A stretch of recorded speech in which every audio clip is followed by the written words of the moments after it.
I know we're a bit after 2 o'clock, our start time, so absolutely. So welcome, everybody. You're here. I'm just having a look-see.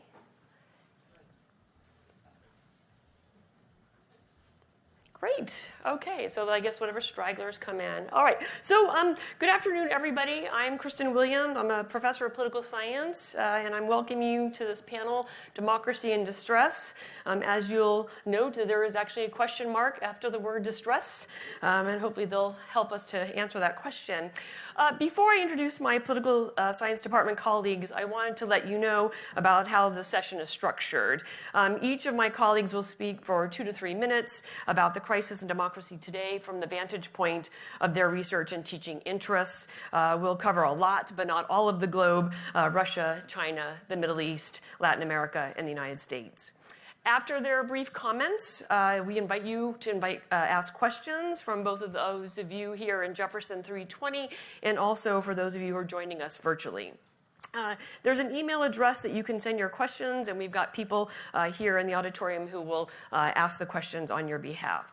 So without further ado, let me introduce each of the panelists, but I'll do one at a time as they come up after they do before their comments. So we'll first start here on my left with Professor Valerie Sperling.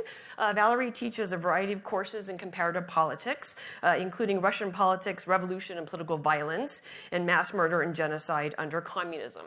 She is the author of several books, including Sex, Politics, and Putin, Political Legitimacy in Russia. And her most recent book is actually co-authored with one of our colleagues here in the department, Professor Robert Boatwright, called Trumping Politics as Usual, Masculinity, Misogyny, and the 2016 Election. So without further ado, Valerie.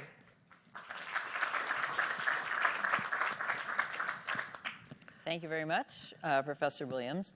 I'm going to talk about democratic deterioration in Russia as a lens that we can use on some of the threats to democracy in the United States. And although it's a very short talk, I'm going to give it a title, which is Don't Say War, Don't Say Gay. I have titled my talk this way because one unfortunate commonality between Russia and the United States right now is the rise of censorship on certain subjects. I'll start with Don't Say War. As you may know, right after Russia invaded Ukraine in February, Russia passed a law that makes it a crime to spread any false information about what Russia calls its special military operation in Ukraine.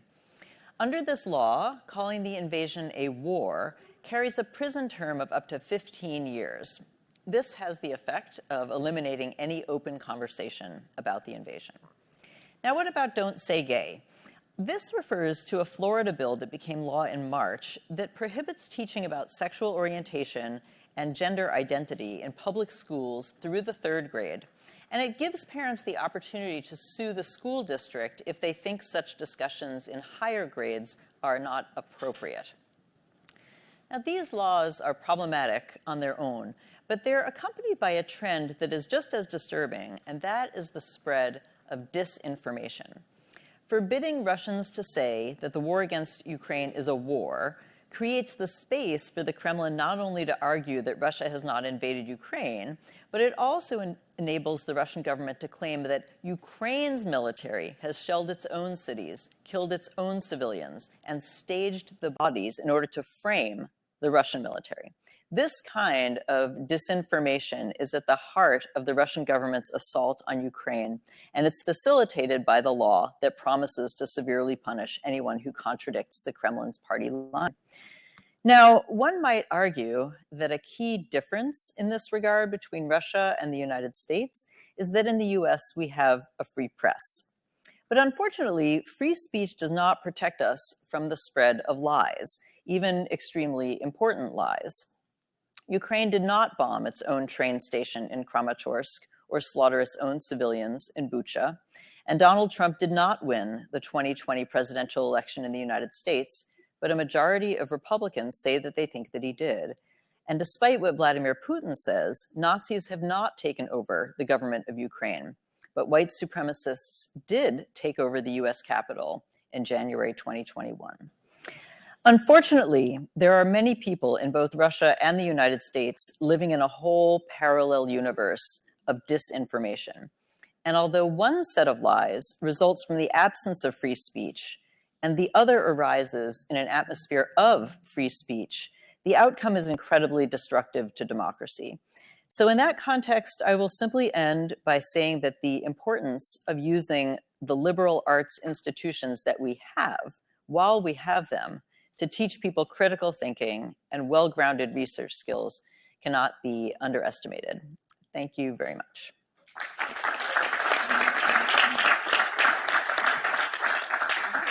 And next we have Professor Suzanne Scoggins. She is also the director of the Asian Studies program here at Clark, and as a comparative politics scholar, specializing in the politics of China, she teaches courses on Chinese politics, as well as things like research methods. Her book, Policing China, Street-Level Cops in the Shadow of Protest, examines the paradox of China's self-projection of a strong security state while having a weak police bureaucracy. So, Professor Scoggins. Thank you, Professor Williams. So, studying China, I don't have very much to say about democracy, as you can, as you can imagine. China is the world's largest authoritarian state. It's a single-party state. A lot of people don't understand that they do have elections, but these are not necessarily democratic elections. So about half of the population lives in rural areas where they are able to vote on a pretty regular basis in village elections. But those elections are not necessarily free or competitive or even an election at all. It's often where it's just a single person who is on the ballot and they have been appointed by the party and then they are an elected official. So it's important to understand that oftentimes China will talk about democracy and they'll talk about democratic reforms, and you'll see it in the official government documents. And yet their version of democracy is not what our version of democracy would be in a democratic state like the United States or another democratic state. But they're still using those words. And so that terminology is a way to connect with the international community. The other way that China is trying to connect with the international community that I think is really relevant for a panel like this is they're providing an alternative to democracy by being the largest single-party state, by having that sort of tremendous economic growth that we have seen over time, by being able to enact policies like the zero COVID policy, regardless of what you might think about it.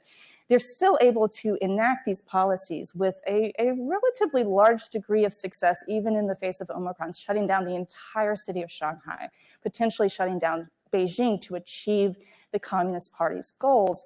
That is truly significant, and that is something that is an alternative to democracy, an effective alternative to democracy, especially coupled with stability and economic growth, that is going to be seen by other states that are thinking about their future, and potentially other voters who are thinking about their own problems in a democratic regime and what could be accomplished with a stronger leader like we see in President Xi Jinping. So this alternative to democracy does pose a threat to other nations who are invested and interested in a deepening of democracy.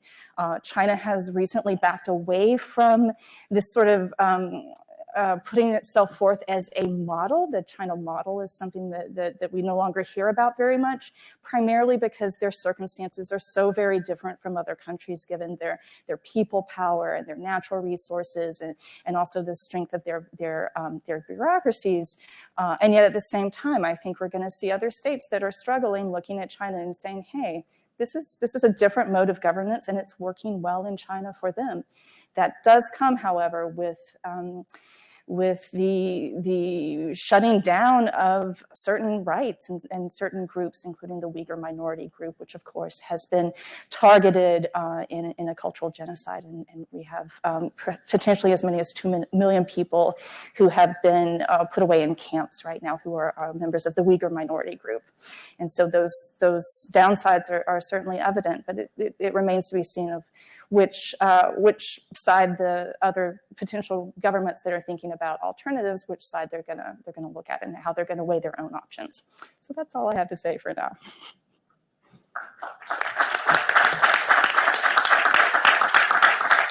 Thank you very much. As you can see, we're going around the world. So we've got Russia, China. Now we're moving to the Middle East. So Professor Orzekali, she is also directing the Peace and Conflict Studies program.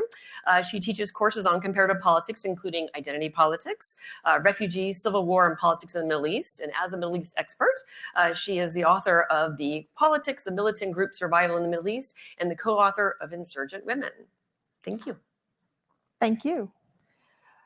So in my survey course on the politics of the Middle East, one of the questions that we come back to a lot is what we call the persistence of authoritarianism. With the end of the Cold War, we saw this like surge of democratization in Eastern Europe, in parts of West Africa, in parts of Central America and South America, but not in the Middle East, right? The Middle East seemed for a very long time to be just like stubbornly autocratic, just would not budge.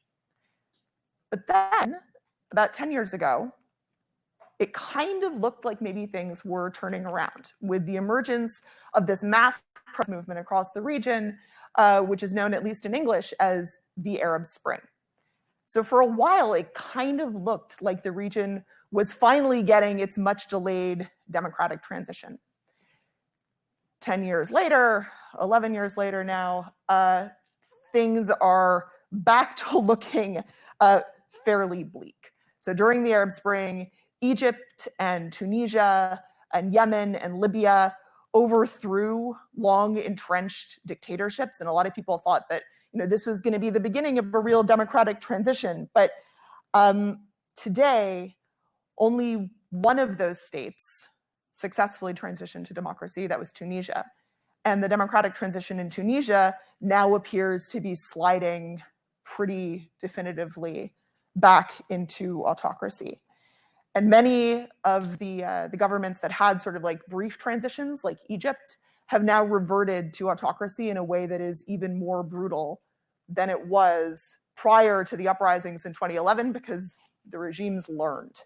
One of the lessons they learned was that repress early, repress often. That's how you hang on to power. On top of that, one of the things I often tell my students is the Middle East is not Vegas. What happens in the Middle East does not necessarily stay in the Middle East. As we look at the extraordinary level of brutality that we're seeing from the Russian military today in Ukraine, many people, I think, very understandably, have been somewhat shocked by the degree of violence against the civilian population that we're seeing in Ukraine. None of the people who are surprised by that live in Aleppo. In many ways, Syria was a precursor, a test drive for the atrocities against civilians that we're currently seeing today in Ukraine. And one way of thinking about the consequences of the war in Syria and the failure of the uprising there was that this was viewed pretty optimistically by dictatorships elsewhere that were worried about civilian uprisings in their own nations. But despite all of that, I want to end on a somewhat optimistic note. There's this cliche about the Arab world, about the Middle East in general, that it is somehow immune to democratization because people in the Arab world just don't want democracy, that there just like isn't an interest in it. But all of the evidence that we have says that that is entirely untrue. When given the chance to vote, to participate in elections, other forms of participatory governance, what we actually see are extraordinary levels of enthusiasm and a real willingness for people to like risk their safety to participate in politics. In Iraq, in the first round of elections after the American invasion, in the midst of this like horrific violence and chaos that that invasion led to, we saw Iraqis lining up around the block to vote, despite the fact that they knew there was like a reasonable chance that there was going to be a bombing outside that polling station. In Libya in 2012, in a country that had not had an election since 1959, which was in fact the only election in Libya's history, there was 70% voter turnout. That's better than we see in a lot of American elections.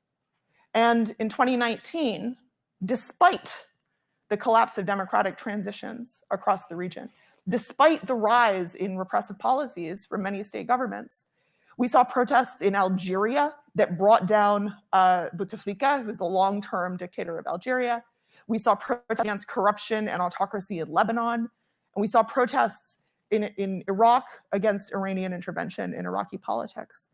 Were it not for the pandemic, those protests would still be ongoing. So I guess if there is a takeaway, it's that despite the somewhat grim news from the Middle East, what else is new? There's also a lot of space for optimism and also space for solidarity between people who value democracy in many different parts of the world, including in the Middle East. Thank you. Thank you. And now we turn to Professor Heather Silber-Mohammed, who teaches courses in our American politics and public policy subfield, and she also teaches in research methods. And her teaching and research interests include Latino politics, gender and politics, and immigration policy. And she has published the book, quote, "The New Americans, Immigration, Protests, and the Politics of Latino Identity." Thank you, Kristen. I'm happy to be here discussing this important topic with my colleagues and with all of you. And I think in some sense, as the one person on the panel who focuses on American politics, it felt like my task was a little bit different, but I'll say by way of slightly further background, to give you all a sense of where I'm coming on these issues, I worked as a congressional aide for 6 years, on and off between 1998 and 2006. And even during that time, I personally felt like there was already starting to emerge a big shift in terms of partisanship and collaboration in Congress. I then left to do my PhD just down 146 at Brown University, and I've been teaching at Clark since 2012. And I think the way that I think about and conceptualize American politics and also discuss it with my students has really changed a lot over these last 9 or 10 years. And I raised my time on the Hill in part to note that this is really not a new phenomenon, although some of these conversations have absolutely intensified. I think that we can think about this, sort of situate it or contextualize it in a couple ways. One is thinking about what we see happening in the US as part of a gradual shift happening over time. And in fact, I think scholars would date it even a few decades earlier than when I started on the Hill in 98, but then also within a larger context of conversations happening in the US about the fragility of democracy throughout history. So there have been numerous cycles in the United States where we see periods of the US sort of becoming more democratic and more inclusive, and then less democratic and less inclusive. So I think it's important and useful for us to keep that perspective in mind. Nevertheless, I think obviously just, since the 2016 election, and then certainly in the last 16 months or so, since the events of January 6, 2021, we have really seen these conversations and these concerns intensify quite a bit, sort of at all levels. And an NPR survey from earlier this year around the anniversary of January 6th indicated that a majority of Americans believe that US democracy is now in peril. And the real concern that we're seeing today, in contrast to what we used to think about of the idea of a coup in the streets and sort of military tanks and really a really vivid transformation, now the real concern is about more subtle aspects of democratic backsliding. Traditionally, political science focuses a lot on the formal rules and institutions of US government, the Constitution, Congress, things along those lines. But we've seen a growing conversation among scholars about the importance of also being aware of informal rules and norms that really hold our democracy together.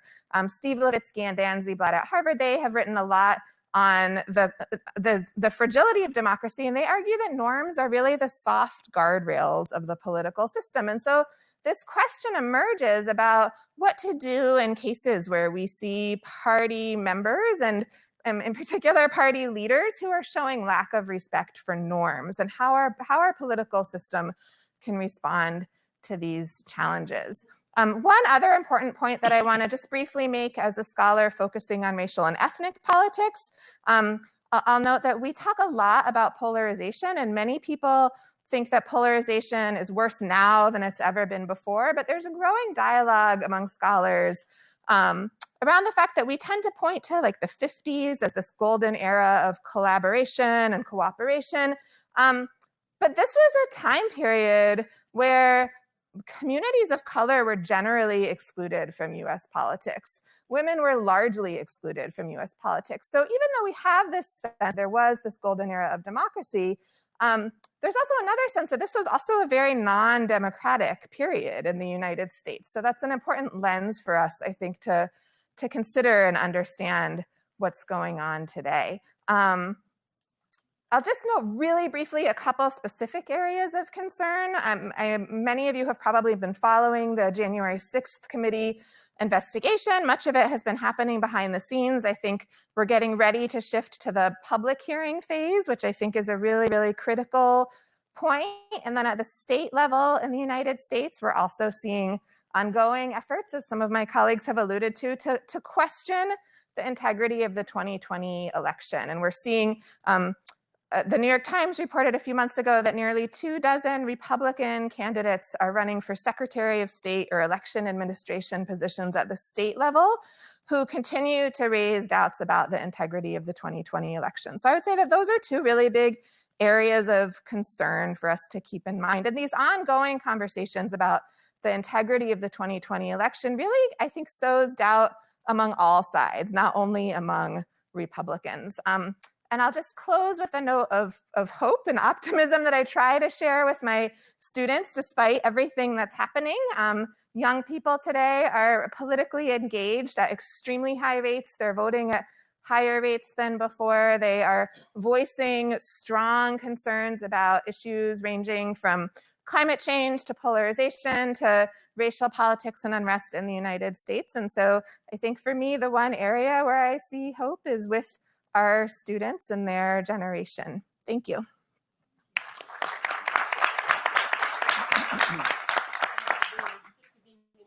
So I'm going to turn now to Professor Paul Posner, who directs the Latin American and Latinx Studies program and teaches courses on Latin American politics, U.S.-Latin American relations, comparative environmental politics, and democratic theory. His books include State, Market, and Democracy in Chile, The Constraint of Popular Participation in Laboring in Latin America, Labor Markets, and Worker Organization in the Neoliberal Era. So, Professor Posner. Thank you.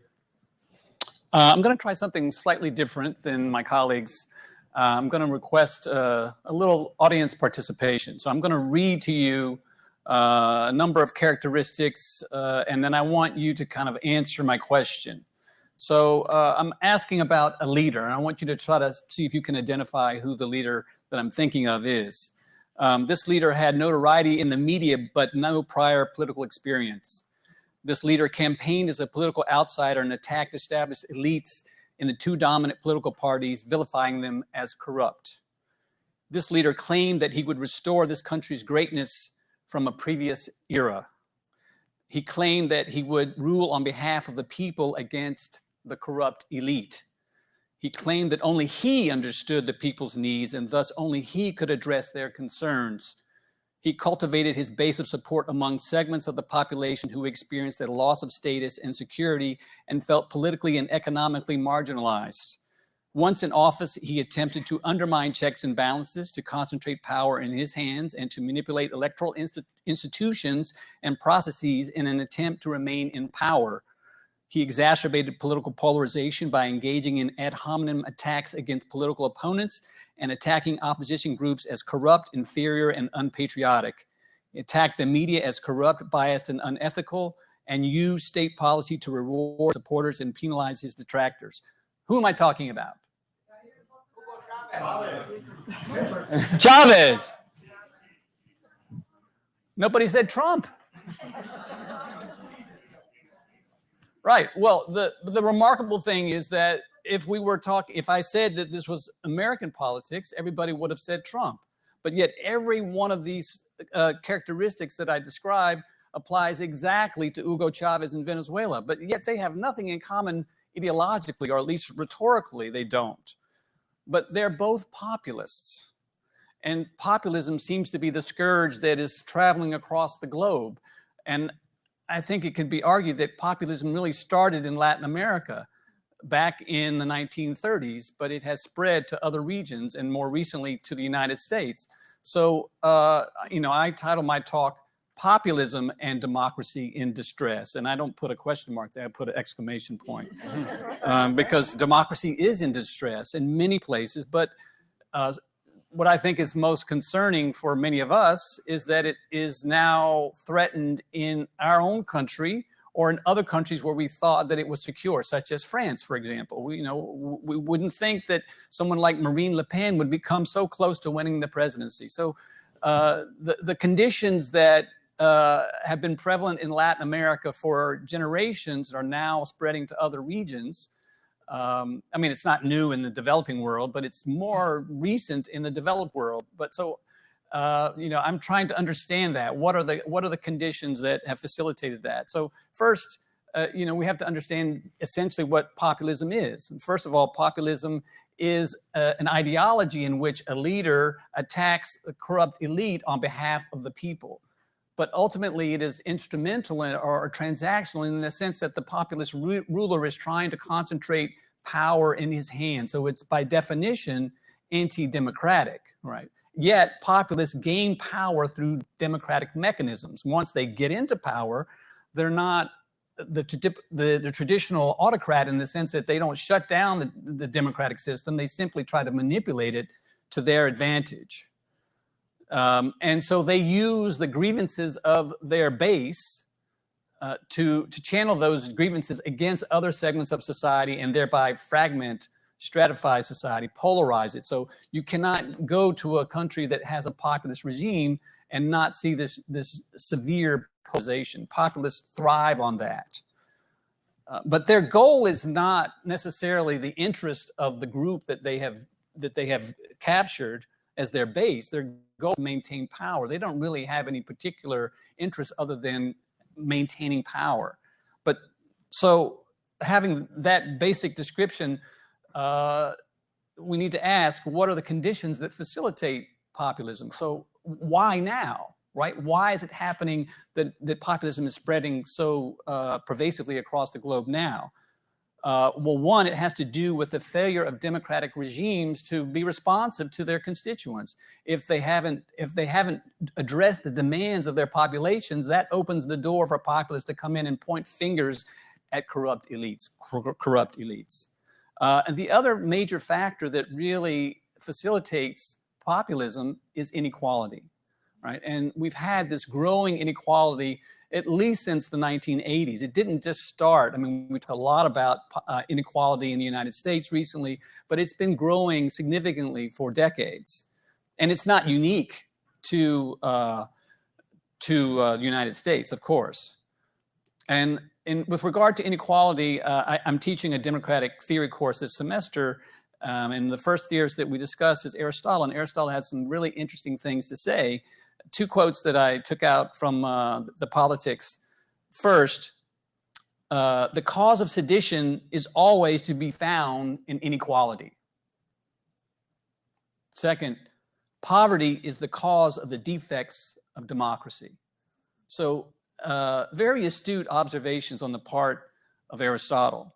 And so we can see that economic globalization has come along with, or it has produced, significant levels of inequality. I could say a lot about this, but we only have 2 or 3 minutes. But in addition to the inequality, populism thrives in contexts where there's a lack of solidarity, where there are already cleavages in society that populists take advantage of. They don't create those cleavages; they just exacerbate them. And the inequality and the loss of status of certain groups in society creates a kind of desperation where they look for a strong leader to restore their lost status. So we see that in Trump, we see that in Chavez, we see that in Bolsonaro, we see it all across the globe. And then the last point I want to make is that we all want answers, and I can't give you a solution to the problem of populism in 3 minutes or 30 seconds. But I can suggest to you one really important element, and that is that the way that you overcome populism and the threat to democracy that it presents is by promoting solidarity and cohesion rather than cleavage and polarization. So that means you have to bring marginalized groups together.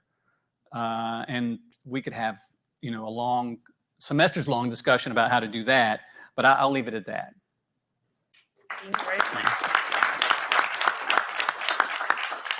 And last but not least is Professor Michael Butler, who is in the IR International Relations subfield here in the department.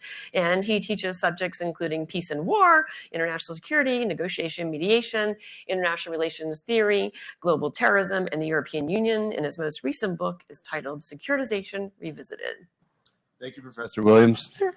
So it's not an enviable task to come last year. Any one of these people would be a tough act to follow, and following all of them is really impossible. So, but it makes some sense, I guess, as one of the two people in the department who focuses on international relations, along with Professor Williams, for me to go last. And really, I would echo my colleague, Professor Posner, with respect to punctuation. I also dropped the question mark. I didn't replace it necessarily with an exclamation point, but I definitely dropped the question mark. So I'm kind of taking it as a given that democracy is in distress, and really asking the question, what are the broader implications of distressed democracy for notions of global order? With apologies to any historians in the room, I know we have at least one distinguished one. I'm going to do something very unspeakable to history, which is to try to describe how we got to where we are in about 30 seconds. There are really two predominant strains of thinking about global order and international relations, and one of them, which is really oriented around the idea of sovereign states kind of existing in a self-help anarchical relationship with one another, which means really each state has the right to do whatever it wants internally, and it's also required to arm itself to the teeth to defend itself from any enemies. This is a very Hobbesian perspective of the world, and it is, in fact, and has always been something of a mystery to me, understood in our field, Professor Williams in my field, subfield, as a notion of global order, a very thin one. Really, since the end of the Second World War, and especially since the end of the Cold War, there have been a lot of efforts to thicken the global order by really actively promoting liberal norms and values, and within the political arena, especially through the promotion of representative democracy. You might be familiar with this, depending on your perspective on it, as an expression of liberal internationalism or liberal hegemony. But really what we've seen is the use of incentives and institution building, and in some cases interventions, to try to promote liberal norms and values around the world, and really to try to shift the balance from an emphasis on state sovereignty to one that places a greater emphasis on popular sovereignty. And this really had a kind of a moment in the immediate aftermath of the Cold War. And you may remember, for instance, President George H.W. Bush self-proclaiming the emergence of a new world order. But really, we've seen some pretty quickly diminishing returns since that time, democratic backsliding, partly, I think, a byproduct of the hubris and overreach of liberal democracies, including but not limited to the United States, and really culminating in some of the dynamics that have been described previously of really kind of an emergence of authoritarian populism, which has gotten a lot of attention in sort of media circles in recent years, but has a much longer history dating back well over a decade. And even more recently, what we've seen is some significant revealed deficiencies in liberalism, and especially in some leading liberal states, such as the United States, which is, I think, explained in part by kind of two related problems. One being a problem of competency, where we've seen really inadequate policy responses and sort of demonstrations of ineffective governance in response to some of the more pressing policy challenges of our current current moment, and also a problem of legitimacy, which is really more about societal buy-in and really the decline of robust civicness. So these two problems, I think, are related in some ways, and I think point really to two primary implications with respect to why distressed democracy matters for notions of global order. One is that it's really creating and has created a leadership void in the international system. Domestic atrophy is hindering the projection and the performance of liberal states, liberal democracies in the international system. And that has a couple different manifestations. One is really, kind of the perpetuation of stale and ineffectual policy responses and institutional responses to some of the major global policy challenges we face today, such as climate change or pandemic disease or forced displacement, and not just the refugee flows from Ukraine, but all around the world. And another manifestation of this problem is really the potential for that void to be filled by authoritarianism and extremism. It's really important to underscore that authoritarianism and extremism are even less effective and more deficient in responding to these kinds of problems, especially these sort of transnational problems of our current age. But nonetheless, the potential exists for them to try to fill that vacuum. The second major implication of distressed democracy for notions of global order is that it provides fodder for the wrong kinds of challenges to the prevailing global order. Because really, what we have in terms of a liberal global order is hardly unproblematic. We really need to shore up and expand democracy both domestically and internationally, really as on the road to promoting and upholding human rights in a more meaningful way, and by that I mean civil and political rights as well as economic, social, and cultural rights. So there's really a clear need domestically and internationally for more participatory and more inclusive democracy. It's somewhat telling. I had an experience on Wednesday in my class where there was a reading really authored by a self-identified critical scholar of environmental politics who was calling for more participatory local politics and who characterized this as radical. And I thought, it's really kind of tying our own hands. If someone who thinks of themselves as a critical theorist or a critical scholar is labeling participatory democracy as radical, it's not radical at all. And it really is crucial to addressing some of these broader implications, again, not just domestically, but internationally. And I want to close, I guess, not so much as some of my colleagues have done on a note of optimism, but I guess on a note of neutrality. That I want to emphasize that whatever the problems of liberalism domestically, liberal democracy domestically and internationally, reverting to a Hobbesian war of all against all is not a better form of order.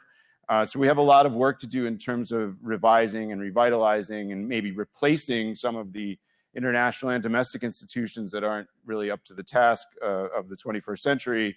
And that really, to me, signals distress. But disease is another thing altogether, and reverting again to that thin notions of anarchy and a war of all against all is certainly not preferable. So thank you. All right, so you've got a panoply here of, optimism, pessimism, neutrality. I start thinking about neutral states. That said, I'm looking at this counting clock down here. We've got about 24 minutes, and so we're opening up to Q&A. So Ashley has a microphone over there, and Alyssa's going to got good questions that are coming from, in case there are any, for those that are virtual, please do email. There's an email address. So we'll toggle back and forth between those virtually and those here in the room. So please, and direct your comments to all and any of you're choosing. And if you can introduce yourself, it'd be great. Hi, good afternoon. I'm Sebastian Royo. I'm the provost. First, thank you so much for this very interesting discussion. I have a question, two issues that you have touched upon briefly, but I think are crucial. When we talk about democracy in distress, two manifestations are polarization and the process of institutional degeneration that we see in many of these countries. I wonder if you can comment about what can we do, should do, to reduce polarization and also to strengthen the institutions so that they can withstand the challenges that you've been describing. Thank you. Who would like to take that? I mean, I study the Middle East. We don't really have much by way of functional governing institutions in many of the countries I study, so maybe I should pass this along. Yeah, I was going to say same literally problem. Anyone else. Same problem in Russia. We don't have polarization because there's really only one party that's considered legitimate, and the other ones are all subordinate, really, to that party. So, Heather. Yeah, I mean, I can say a little bit. It's unfortunate that my colleague, Professor Boatwright, isn't here because I'm sure he would have much more to say about polarization than I can. I think that, and I actually put this question to my students in my Intro to American Politics class this semester. They have a final assignment of sort of picking one aspect of government that they think is challenging to democracy and proposing a potential solution. And we can think about lots and lots of different areas, from like very small congressional rules changes. We see a lot of dialogue around the filibuster and how in the Senate we used to see more things passed with a simple majority vote, and now the norm has increasingly become 60 out of 100 because of particular Senate rules. And so I guess I would say sort of more broadly, the challenge is to take a look at these sorts of rules and figure out different ways that you could chip away and try to build dialogue. It's candidly hard for me to imagine that happening in the current political moment, but I think that the next few months, and in particular the conversation around the January 6th Commission and how that plays out over the next few months, I think will be a strong signal for the direction that we might be headed. And thinking about the conversation around the events of January 6th as really a critical question around an event that was seeking to undermine our democracy, right? And to the extent that we see parties coming together or not around that frame, I think that will probably shape a lot of the path forward. I could also, I'm sorry, I could also just say something briefly about institutional degeneration. One thing that you notice when you study authoritarian regimes is that sometimes transnational institutions are able to step in and provide support for citizens when their domestic institutional opportunities are really limited. So for example, until extremely recently, when Russia stepped out of and was kind of kicked out of the Council of Europe, Russians could appeal to the European Court of Human Rights. They had to try their own domestic court system first, and when they failed to defend their human rights there, they could apply to the European Court of Human Rights. And that was really useful in a situation where the institutions had degenerated considerably. That's just maybe an optimistic.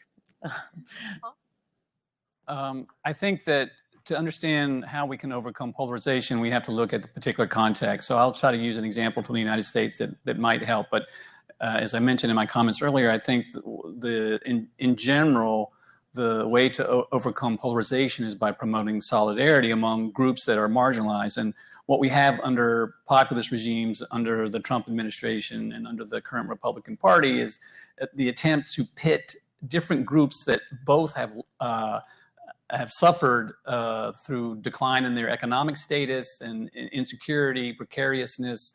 And so take, for example, the white working class and undocumented immigrants. So of course, Trump is, he's focused on undocumented immigrants as a threat to your security, but also the threat to your economic circumstances. Well, this is false. I mean, there's actually no empirical evidence that supports that.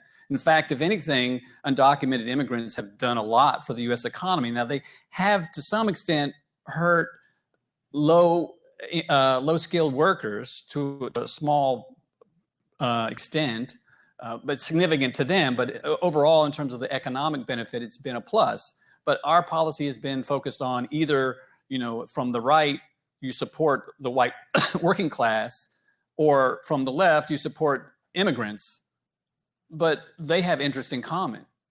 So how do you find the commonality, right? They're both suffering under the same sorts of economic conditions, but you have these dueling narratives that are in conflict with one another. So you have to find a narrative which is actually more accurate, right? That in other words, it explains the objective conditions better, that they actually are suffering from the same forces. So for example, we talk about NAFTA. Right, when NAFTA was enacted, when it was implemented in 1994, right, that led to a decline of employment in Mexico, but also a decline of employment here in the United States. So agricultural jobs were lost in Mexico because of the flood of Mexican market from U.S. exports, but manufacturing jobs were lost in the United States because those jobs went to Mexico, those that hadn't already gone to China or some other developing country. Right? But the narrative is that the Mexicans took away our jobs, right? But that's not accurate, right? Because most of the jobs that the immigrants from Mexico have filled in the United States are not jobs that American workers want anyway. But the workers don't understand that, right? They don't understand that they're both suffering under the same kinds of conditions. And I don't see politicians out there constructing that alternative narrative, saying we're in this together. You suffered from similar forces that, maybe your conditions are a little bit different, but actually you have interests in common. So for example, if you were to promote unions in poultry plants, right, that would help both the immigrant workers, but also the native-born workers, are promoting unions anywhere.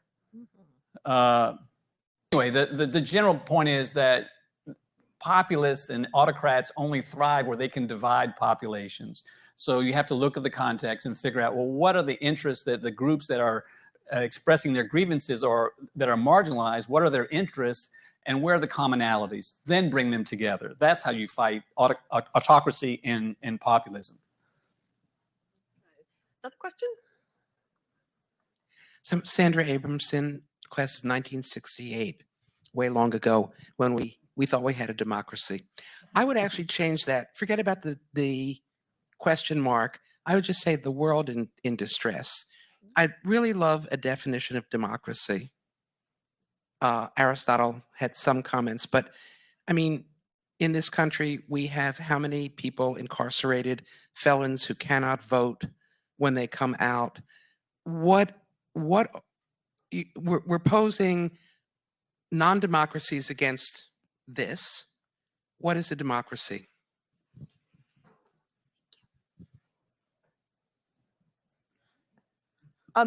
Oddly enough, as someone who spends a lot of time thinking about countries that don't have functional elections, I think the Middle East actually offers an interesting place to have that conversation, because I think one of the missing ingredients in much of the conversation about democracy in the Middle East is a conversation about different political structures that might feel more appropriate to individual countries. There doesn't have to be like a one-size-fits-all institutional structure. There are lots of, my other colleagues who teach comparative politics can certainly also talk about like constitutional design.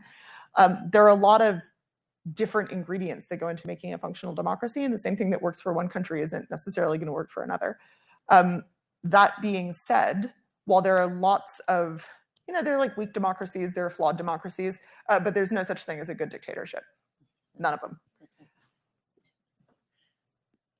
We could talk about, I think what you're talking about is who gets to be empowered, right, in a democracy.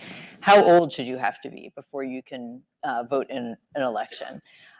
In some states, you have to be married, right, before you can vote in an election. So there are all those different kinds of rules that might be particular to different places. But I think two of the fundamental things are that elections have to take place on a regular and predictable basis, but you can't always know who's going to win. If you always know who's going to win, that's a sign that it's not a democracy. And second, after the election, the people who win are not allowed to do something that would make it impossible for anybody else to win in the future. And those are kind of the two most fundamental, in a way, elements of democratic systems, is that they don't exclude participants from having a chance when somebody else, let's say, like sweeps the presidency, the House, and the Congress. If the first thing they want to do is pass a law outlawing the other party, then it's not a democracy anymore.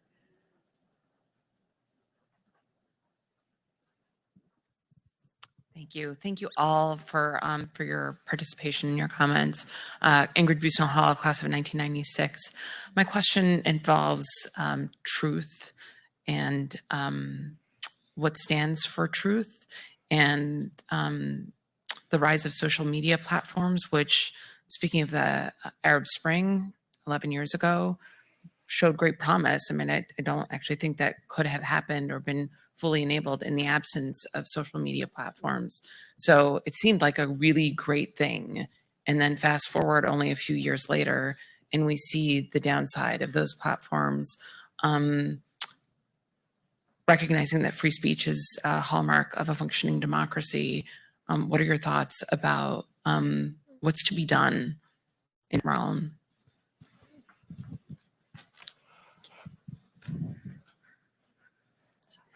I mean, with regard to the Arab Spring, you're absolutely correct. Social media was incredibly important, but it was just a tool. It was a tool that was used, in this case, in a pro-democracy way by very brave activists. But to the best of my knowledge, like Mark Zuckerberg was not in Tahrir Square getting beaten up by the Egyptian police. So while it is, he may be very sneaky about this stuff, who knows? But I think we have to give the tools credit, but only as tools, and they can be used, as we know, in a lot of different directions. So I'll say one thing. I study propaganda in China, and I'm particularly interested in TikTok. They call it in China. It's a Chinese app, as many of you know. Your kids probably love it. Students who are here, you probably have spent hours on TikTok. It really does depend on who's using it and how it's regulated. In China, it's used as a tool for making the police, for example, more relatable, putting out a lot of like very, very savvy, very interesting, very funny propaganda that will, in the minds of the ministry, hopefully change people's minds about the police officers around them. And so because these platforms are open and because governments are going to be using them, in addition to regular individuals, regular civilians, it's a vehicle for dissemination of information. Who controls that message may depend on who controls the app. And in the case of single-party states, it's going to be the government. They're going to be the ones who have that control. Before I turn to the virtual question, what I like about your question, there's interesting research by scholars on this, your point about truth, is that the idea, the marketplace of ideas, right? If you get enough ideas out there and then they will bubble up and you'll get the best. But we know that's not true, right? I mean, and your point about the social media, sort of things get drowned out in where you discern that. And I think that's the important thing that we all do here as, higher education is about critical thinking, right? And sort of getting to that point of how do we discern all this information. So turning to a virtual question. This next question is from Paul Ashwell, who's watching in England. Oh. His question is restriction of freedom of speech a symptom or a cause of democracy in distress? Ooh. Yes. Would you like to elaborate on that, Professor Zeckerling? Yes, definitely.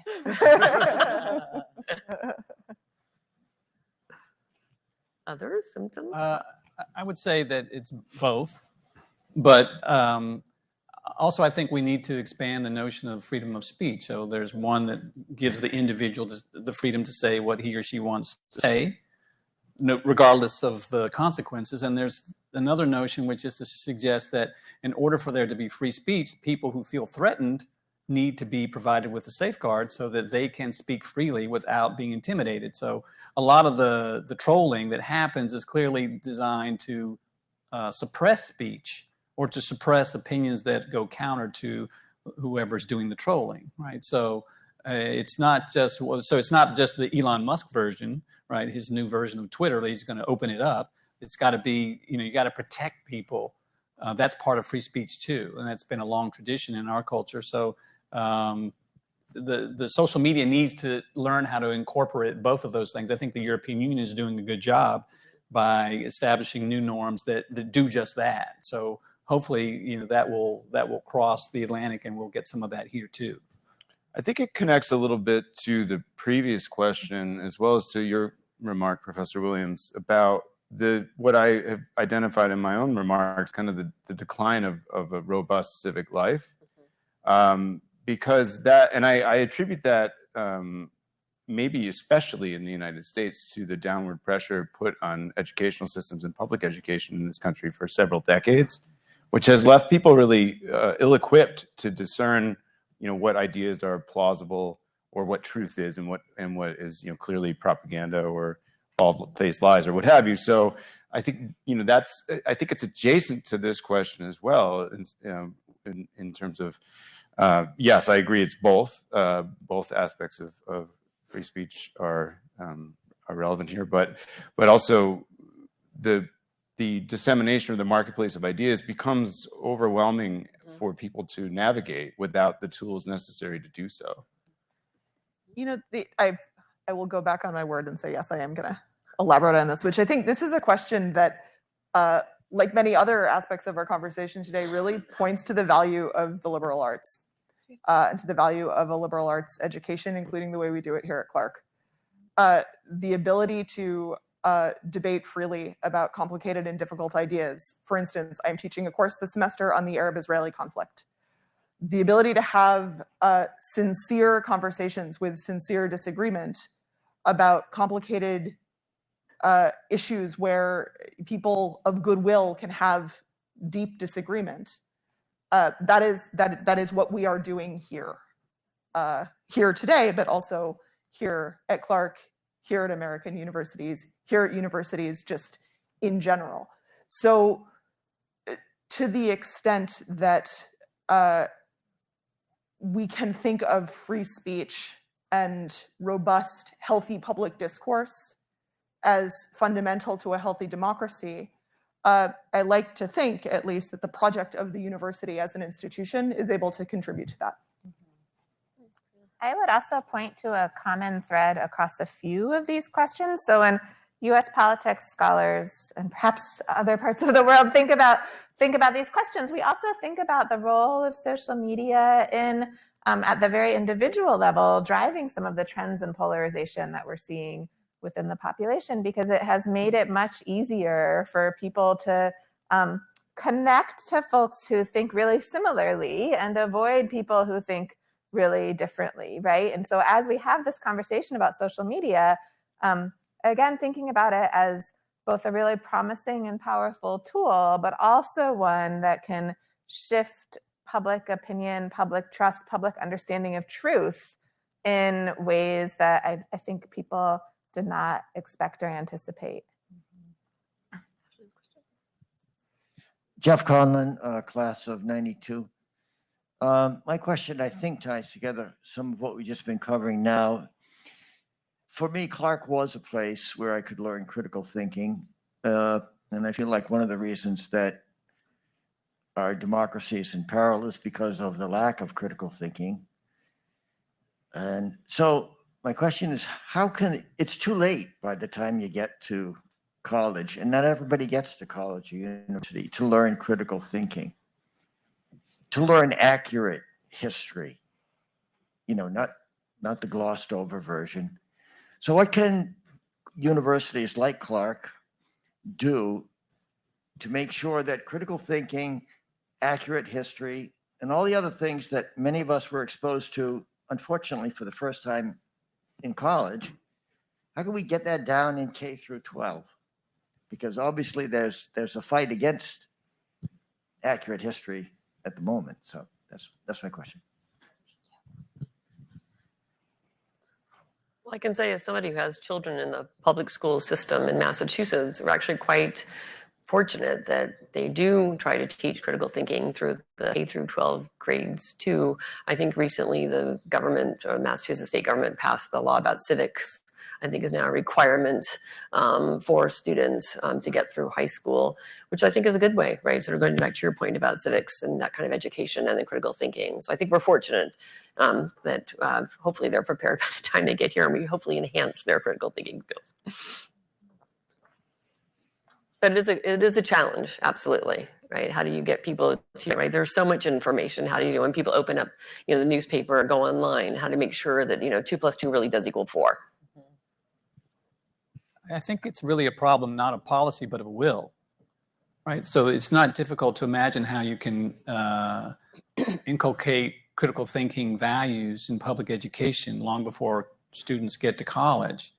But if policymakers have invested interest in disinformation, right, and they don't want people to think critically, and they don't want people to evaluate the quality of their claims, right? That they don't want to be able to evaluate their truth claims, then they're not going to promote policies that facilitate that. So that's really the problem that we have in this country, right? We have one party that is dedicated to disinformation and obfuscating the reality of issues and not allowing for there to be open debate. Maybe I need to step back a little bit and then say that it's not just a problem on the right. It can be on the left too. But that's the issue. It's not the question of the policy. It's a question of the will. Are the people who are in power and in a position to make these decisions, are they invested in promoting critical thinking and an accurate presentation of history or not? And right now, I think that's the struggle that we're confronting.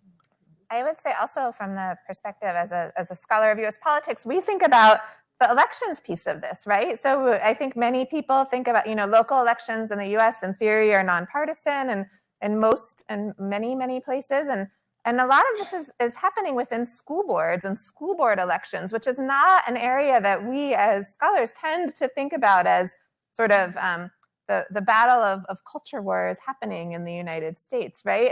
And paying attention to these very localized elections where when Professor Zuckley said 70%, I mean, we think about turnout in local elections in the US and off years, it can be 20% or less, right? So paying attention to increasing conversations around local election, increasing participation, diversifying candidates of local elections, I think that that's a really important piece of this conversation.